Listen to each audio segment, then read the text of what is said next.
Suivi des plans maintenant, on a créé ce qu'on appelle Yovofia. Le Yovofia est maintenant l'opposé de Ahomefia.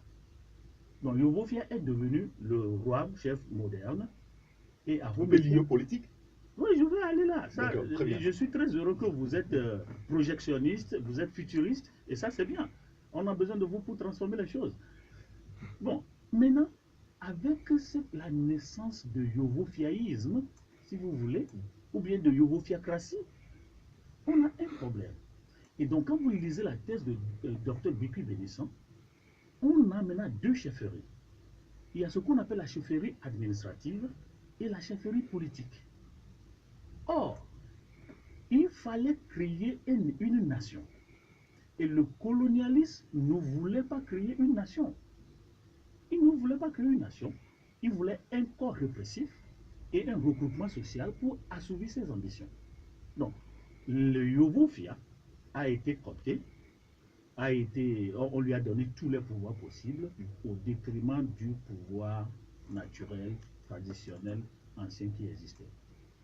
Bon, vous lisez aussi le livre de Dr Adama, à la source de l'histoire et des traditions éveillées, le cas de la V, où il a expliqué que à Kévé, si j'ai bonne mémoire, ils ont trouvé une entente. Le Yovofia et le Ahomefia ont trouvé une entente. Donc, il suffit d'aller vers les Kévé ou les Kévistes pour leur demander comment est-ce que vous avez réussi une telle dynamique. Qu'est-ce qu'on peut apprendre de ces personnes-là et appliquer dans tous nos pays? Et c'est tout, le problème sera réglé. Donc, maintenant qu'on a la chefferie administrative et la chefferie politique, donc la chefferie administrative dans l'État colonial, de base fausse, donc la question se pose alors, est-ce que la chefferie administrative est un élément positif dans la construction nationale?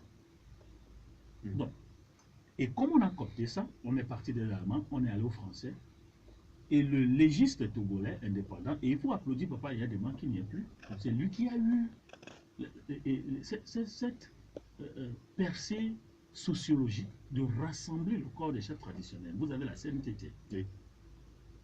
C'est lui qui a fait ça. Et vous discutez avec le roi, tous les gouverneurs qu'on a eus n'ont jamais pensé à la place centrale de la chefferie traditionnelle. Ne serait-ce que le gouvernement de quelle République, 4e, je ne sais pas, qui ont précisé ça.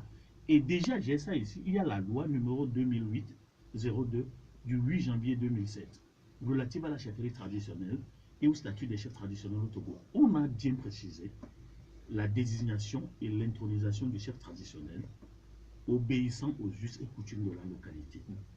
Au sud, nous faisons ce qu'on appelle la succession héréditaire. Et au nord, nous faisons ce que nous appelons la consultation populaire. Les choses sont claires. Est-ce que nous voulons les respecter? Bien.